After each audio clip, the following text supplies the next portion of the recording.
Perkenalkan, nama saya Fahmi Ilmiah NIM E 2019-237. Saya akan menanggung tentang video mengenai peradaban Bani Abbasiyah. Bani Abbasiyah didirikan oleh garis keturunan dari paman Nabi Muhammad SAW, yaitu Abu Abbas bin Abu Sofah bin Muhammad bin Ali bin Abdullah bin Abbas bin Abdul Muthalib pada tahun 1300 Hijriah atau 750 Masehi. As-Sofah, Abu Abbas Sofah. As-Sofah artinya sang penumpah darah, yang kemudian menjadi julukan. Julukan itu merupakan petanda buruk karena dinasti yang baru muncul ini mengisyaratkan bahwa mereka lebih mengutamakan kekuatan dan menjalankan kebajikan. Munculnya dinasti Abbasiyah sering dihubungkan dengan kejatuhan dinasti Umayyah.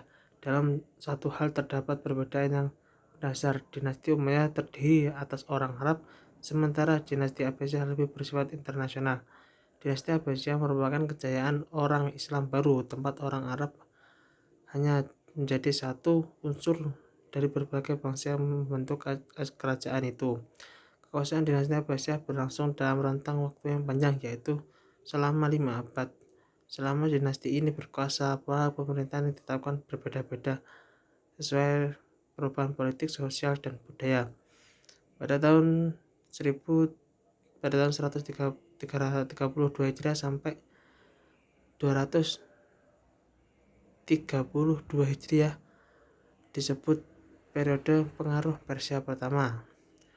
Selanjutnya pada tahun 232 Hijriah sampai 334 Hijriah disebut periode pengaruh Turki pertama. Yang ketiga yaitu tahun 333 Hijriah sampai 447 Hijriah, masa kekuasaan dinasti Buwayhi dalam pemerintahan Kekhalifahan Abbasiyah. Periode ini disebut pengaruh periode kedua.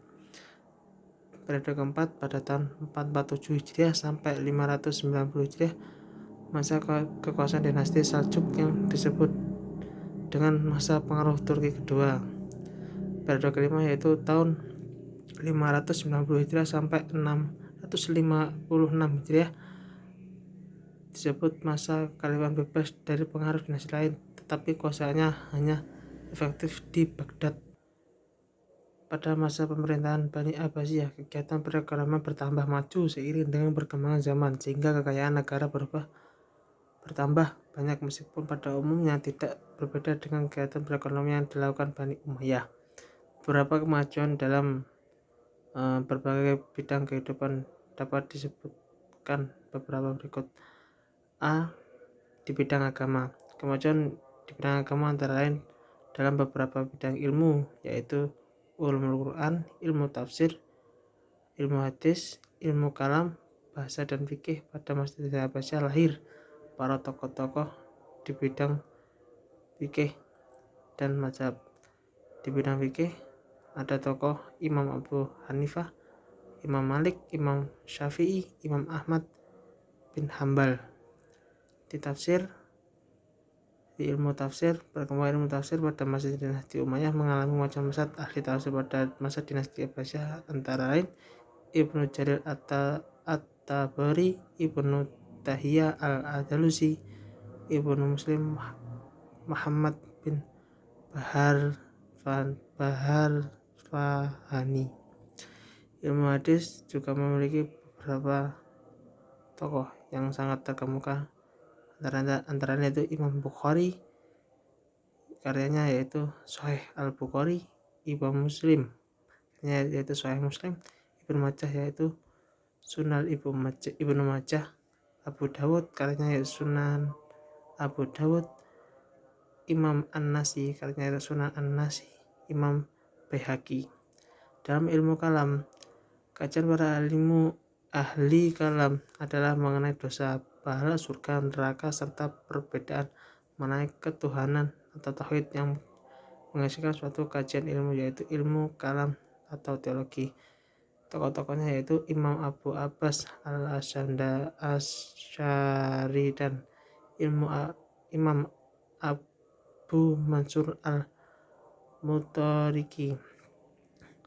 Yang berikutnya itu Masjid bin Atan Abu Husail al-Alaf. Yang berikutnya yaitu dalam bidang bahasa, di antara ilmu bahasa yang berkembang pada masa dinasti Abbasiyah ada ilmu nahwu, ilmu syaraf, ilmu bayan, ilmu badi, dan urut. Bahasa Arab dijadikan sebagai ilmu pengetahuan di samping menjadikan alat komunikasi antar bangsa. Di antara para ahli ilmu bahasa adalah Imam Sibawayh, karannya terdiri dari 2 jilid setebal 100 halaman. Yang kedua yaitu Al-Qiyasi Abu Zakaria Al-Fara. Di bidang umum ada ilmu falsafat, yaitu tokoh-tokohnya Al-Kindil, Jabir bin Hayat, Al-Farazi, Umar Al-Faruqan. Yang terakhir yaitu kemunduran dinasti Abbasiyah. Kemunduran dinasti Abbasiyah ini banyak sekali penyebabnya. Antara lain, 1. Persaingan antar bangsa. Khalifah Bani Abbasiyah yang didirikan Bani Abbasiyah bersekutu dengan orang-orang Persia. Persekutuan di latar belakangi persamaan nasib sesama kekuasaan Bani Umayyah. Kedua, sama-sama tertindas setelah Abbasiyah berdiri, persekutuan tetap bertahan. Yang kedua yaitu kemerosotan ekonomi, jatuhnya atau berkurangnya ekonomi di Bani Abbasiyah. Kekhalifahan Bani Abbasiyah mengalami kemunduran ekonomi bersama dengan kemunduran bidang politik. Pada periode pertama, periode Abbasiyah merupakan yang kaya. Yang berikutnya yaitu konflik agama yang muncul jadi isu serta pada masa Kekhalifahan Abbasiyah sehingga mengakibatkan perpecahan. Yang terakhir yaitu ancaman dari luar. Ancaman yang selain yang disebabkan di atas, ada faktor-faktor eksternal yang menyebabkan kemunduran dinasti Abbasiyah lemah dan hancur. Pertama, perang salib yang berlangsung beberapa gelombang menelan banyak korban. Kurang lebihnya mohon maaf. Wassalamualaikum warahmatullahi wabarakatuh.